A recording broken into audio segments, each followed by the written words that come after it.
खबरें जो आपको सीधे जोड़ती हैं हमसे, जिनका आपकी जिंदगी पर होता है सीधा असर। खबरों की वही तस्वीर, बिना बदले बिना डरे, जज्बा सच का लिए, सच दिखाते हैं। महामहिम राष्ट्रपति से पुरस्कार विजेता शिवाजी यादव ने युवाओं को लिए उत्तर प्रदेश जनपद बलिया में रघुनाथपुर पिप्रपाती गांव के निवासी शिवाजी यादव 2005 में एपीजे अब्दुल कलाम महामहिम राष्ट्रपति से सम्मानित हुए हैं। 2005 में केंद्रीय सिपाही पद पर कार्यरत थे, उसी समय अब्दुल कलाम महामहिम राष्ट्रपति से सम्मानित हुए हैं। बलिया से सुरेंद्र कुमार गुप्ता की रिपोर्ट। मेरा नाम शिवाजी सिंह यादव और ग्राम रघुनाथपुर पिपरपाती है। और मैं एक्चुअली मैं 36 साल इस देश की सेवा किया हूँ। 36 साल कुछ पल हमने central police organisation mean CISF में था, जहाँ से कि मैं तैनात था मुंबई में तैनात था और काफ़ी मैं मेहनत से वहाँ पे नौकरी किया।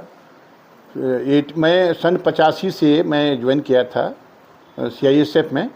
इसके बाद 2008 में मैं डेपुटेशन पे ONGC में आ गया एज ए सिक्योरिटी इंस्पेक्टर।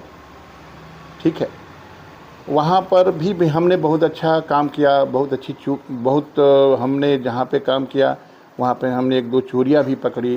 काफ़ी मतलब वहाँ भी लोग काफ़ी मतलब वो रहते थे कि अरे ये तो बड़े दबंग आदमी है भाई, ये चोरी चमारी नहीं होती थी जब मैं ONGC में सिक्योरिटी इंस्पेक्टर था। और आपको ये भी बता दूं कि मुझे जो राष्ट्रपति पुलिस मेडल मिला है ये CISF में रहते हुए, ये मुझे लगता है 2005 में मिला है, 2005 का ही हो।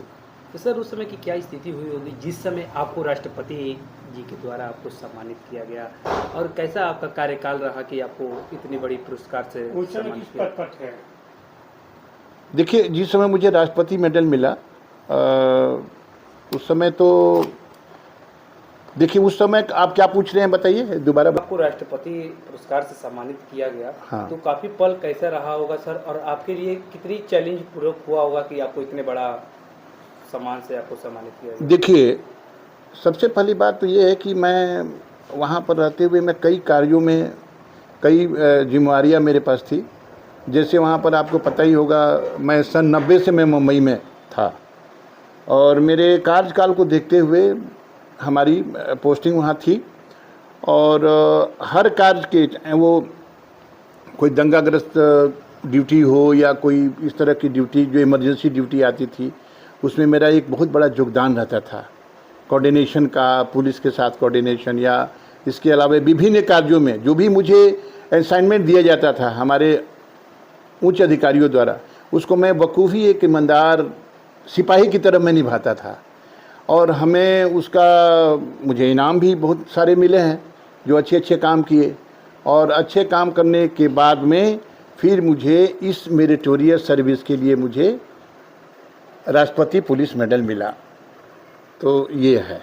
राष्ट्रपति जो पुरस्कार पाए तो किस पद में? उस समय मैं कांस्टेबल था। हाँ सर, इस समय की युवाओं को क्या संदेश देंगे, कैसे युवाओं को अपनी भाग दौड़ जिंदगी में कैसे तैयारी करना होगा जैसे कि आपकी तरह सफल हो सके? देखिए, आजकल के युवाएं मेहनत तो कर रहे हैं, काफ़ी मेहनत करते हैं। मैं देखता हूं लड़के रोड पे काफ़ी दौड़ते हैं, काफ़ी मेहनत करते हैं। पर युवाओं को मैं यही कहूँगा कि अपनी जज्बात को कभी भूले नहीं, हिम्मत रखें और मेहनत एक दिन रंग लाएगी। और ये हताश नहीं होना है कि अरे इसमें तो मुझे नहीं हुआ। आप मेहनत कीजिए, मेहनत करने के बाद में ऐसा कुछ नहीं है कि जो आदमी सक्सेस नहीं हो सकता है। और मेहनत से कभी मतलब पीछे नहीं हटना है। सर, आप बलिया से मुंबई सेवा दे रहे थे तो कितना चैलेंज पूर्वक हो रहा था, क्योंकि मुंबई एक भाग दौड़ की ज़िंदगी वहाँ पर माना जाता है और कहीं ना कहीं मुंबई एक महानगरों में भी गिरती आता है। तो उस समय वहाँ पे अपना ड्यूटी देना, मुंबई की ज़िंदगी एक अलग है। वहाँ बहुत ज़्यादा व्यस्तता होती है, चाहे वो किसी ऑर्गेनाइजेशन का कोई भी व्यक्ति हो, आम आदमी भी बहुत व्यस्त रहता है वहाँ पे। और मैं तो था, तो मैं वाकई में मैं काफ़ी व्यस्त रहता था।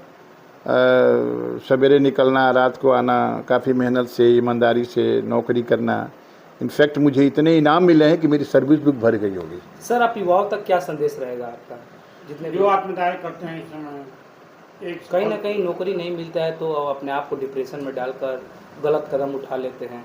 नहीं, युवाओं को मैं यही बोलूँगा कि भाई आप देखिए, कोई भी युवा हो, मैं पूरे युवाओं को यही संदेश देना चाहता हूँ कि आप मेहनत कीजिए और लगन से काम कीजिए।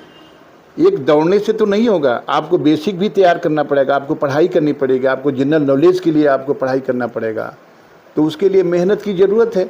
तो आप मेहनत करेंगे, आपको सक्सेस ज़रूर मिलेगा, लेकिन उसके लिए दुखी नहीं होना कि अरे मैं किसी भर्ती में गया और भर्ती में नहीं हो पाया, मैं क्या करूं, ये है वो है, हताश नहीं होना है।